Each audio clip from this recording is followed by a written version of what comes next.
الحمد لله رب العالمين والصلاة والسلام على سيد الأنبياء والمرسلين نبينا محمد وعلى آله وأصحابه أجمعين ومن تبعهم بإحسان إلى يوم الدين أما بعد. ناظرین خیر مقدم ہے آپ کا کریم ٹی وی اردو میں.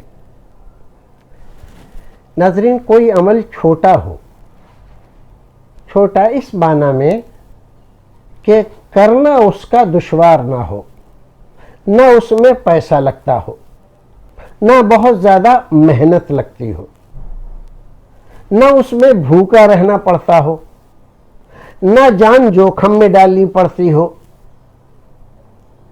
اور رسول اکرم صلی اللہ علیہ وسلم صحیح حدیث میں اس بات کی گارنٹی لیتے ہوں کہ یہ عمل کر کے بندہ اگر اللہ رب العزت کے پاس جائے تو اللہ رب العزت اس کو جنت عطا کرے گا.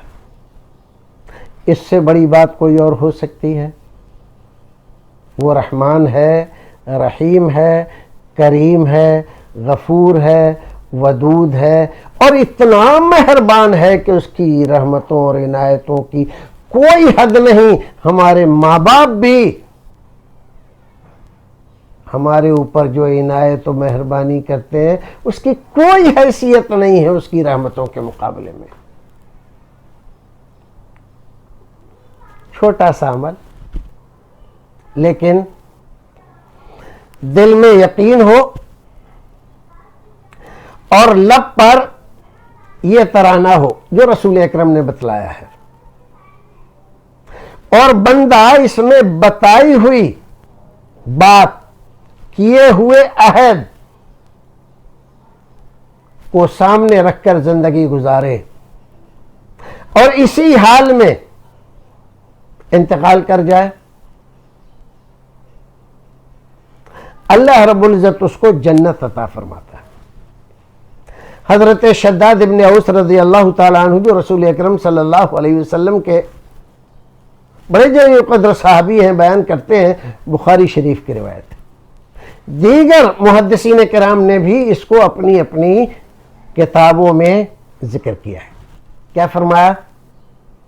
اگر کوئی بندہ صبح کو یہ دعا پڑھ لے اور شام تک اس کا قضاء الہی سے انتقال ہو جائے، بندہ جنتی ہے. اور شام کو یہ دعا پڑھ لے اور قضاء الہی سے رات میں اس کا انتقال ہو جائے، بندہ جنتی ہے. سبحان اللہ، قربان جاؤ اس کی رحمتوں پر.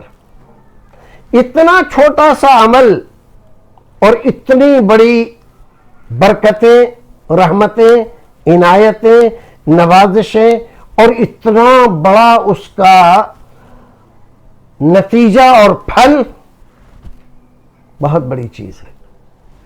دعا بہت چھوٹی سی ہے، بہت بڑی نہیں ہے، آسانی سے آپ یاد کر سکتے ہیں اور اس کے بعد پڑھ بھی سکتے ہیں صبح اور شام.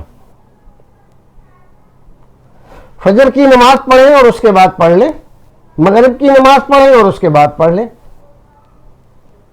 بخاری شریف کی اس روایت میں کتنی بار پڑھنا اس کا تذکرہ نہیں ہے، لیکن اگر 3 بار آپ پڑھ لیں کہ اکثر دعاؤں کو 3 بار پڑھنے کا تذکرہ کیا گیا ہے تو بہت بہتر ہے. نہیں تو آپ 1 بار بھی اگر پڑھتے ہیں تو اللہ رب العزت کی رحمت سے یہ بعید نہیں ہے کہ وہ اس فضیلت سے آپ کو سرفراز کرے.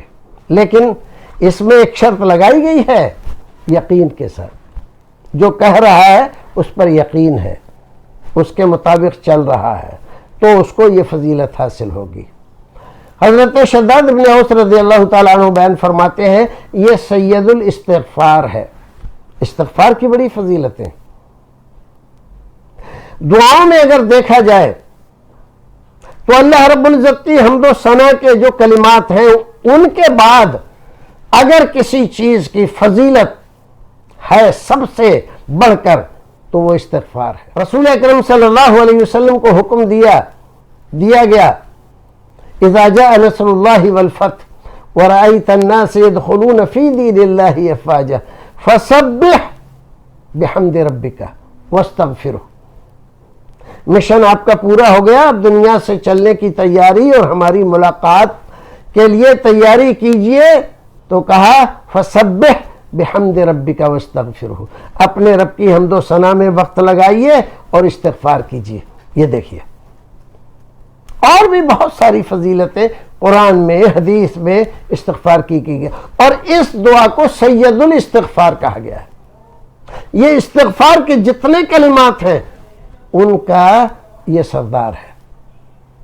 क्या है दुआ? अल्लाहुम्मा अंत रब्बी ला इलाहा इल्ला अंता खलक़तनी व अना अब्दुका व अना अला अहदिका व वादिका मस्ततातु व अऊज़ु बिका मिन शर्रि मा सनातु अबूउ लका बिनिअमतिका अलैया अबूउ बिज़ंबी फ़इन्नहु ला यग़फ़िरुज़्ज़ुनूबा इल्ला अंता। बस इतनी छोटी सी दुआ है। इसका माना क्या है? तो इसका माना एक बार सुन लीजिए और फिर उसके बाद एक से ज़ायद बार आपको पढ़कर हम सुनाते हैं, याद कर लीजिए, तस्हीह कर लीजिए और फिर इसको आप बार बार सुनिए तो आपकी जुबान पर ये जारी हो जाएगा। बंदा कहता है अल्लाहुम्मा अंत रब्बी, ऐ अल्लाह तू मेरा रब है, ला इलाहा इल्ला अंता, तेरे अलावा कोई माबूद नहीं, खलक़तनी, तूने ही मुझको पैदा किया है और मैं तेरा बंदा हूं और मैं तेरे वादे पर और अहद पर पूरा हूं, जो तुझसे अहद और वादा मेरा हुआ है कि मैं तुझको रब मानूंगा, तेरे अलावा किसी के सामने नहीं झुकूंगा, तेरे अलावा किसी की इबादत नहीं करूंगा। कुरान शरीफ में जिसका तज़किरा है या फातिहा में हम जो अहद अल्लाह से कहते हैं, इय्याका नअबुदु व इय्याका नस्तईन, इबादत तेरी ही करेंगे और मदद भी तुझी से मांगेंगे। वाना अला अहदिका व वादिका मस्ततातु, जहां तक मुझसे हो सकेगा मैं इस अहद व पैमान पर पूरा रहूंगा, पूरा उतरूंगा, जमा रहूंगा। वअऊज़ु बिका मिन शर्रि मा सनातु, और रब मैंने जो कुछ भी किया है उसके शर से पनाह चाहता हूं। अबूउ लका बिनिअमतिका अलैया, मैं एतराफ करता हूं, इकरार करता हूं तेरी रहमतें, तेरी इनायतें मेरे ऊपर बेशुमार है और मैं इकरार करता हूं, एतराफ करता हूं परवरदिगार मुझसे बहुत गुनाह हुए हैं। फ़ग़फ़िरली, ऐ रब मुझे बख्श दे, मेरे गुनाहों को माफ कर दे। फ़इन्नहु ला यग़फ़िरुज़्ज़ुनूबा इल्ला अंता, क्योंकि मैं जानता हूं कि गुनाहों को बख्शना, माफ कर देना तेरे अलावा कोई नहीं कर सकता। तो अब इस दुआ में बंदे ने अल्लाह रब्बुल इज़्ज़त की खलाकियत, उसकी रज़ाकियत सबका इतराफ़ किया। बंदा हूं मैं तेरा, तू मेरा खालिक है, तू मेरा राज़िक है, तू मेरा रब है। फिर इस बात का भी एतराफ़ किया कि तेरी बेशुमार नेमतें हैं मेरे ऊपर। फिर इस बात का भी एतराफ़ किया कि मैंने भी बेशुमार गुनाह किए हैं। फिर दरख्वास्त कर रहा है मुझे बख्श दे मेरे रब, क्योंकि तेरे अलावा कोई और नहीं बख्श सकता। तो आइए फिर से एक बार कह लीजिए, अल्लाहुम्मा अंत रब्बी ला इलाहा इल्ला अंता खलक़तनी व अना अब्दुका व अना अला अहदिका व वादिका मस्ततातु व अऊज़ु बिका मिन शर्रि मा सनातु अबूउ लका बिनिअमतिका अलैया अबूउ बिज़ंबी फ़इन्नहु ला यग़फ़िरुज़्ज़ुनूबा इल्ला अंता। एक बार फिर कह लीजिए, अल्लाहुम्मा अंत रब्बी ला इलाहा इल्ला अंता खलक़तनी व अना अब्दुका व अना अला अहदिका व वादिका मस्ततातु व अऊज़ु बिका मिन शर्रि मा सनातु अबूउ लका बिनिअमतिका अलैया अबूउ बिज़ंबी फ़इन्नहु ला यग़फ़िरुज़्ज़ुनूबा इल्ला अंता। अल्लाह रब्बुल इज़्ज़त हमारे गुनाहों को माफ़ फरमाए और हमें अपनी रहमतों में जगह इनायत फरमाए, और जो फजीलत اس دعا میں ذکر کی گئی ہے، پروردگار ہمیں اس کا مصداق کرے۔ پھر ملتے ہیں ناظرین اگلے ایپیسوڈ میں، تب تک کے لیے دیجیے اجازت۔ السلام علیکم ورحمۃ اللہ وبرکاتہ۔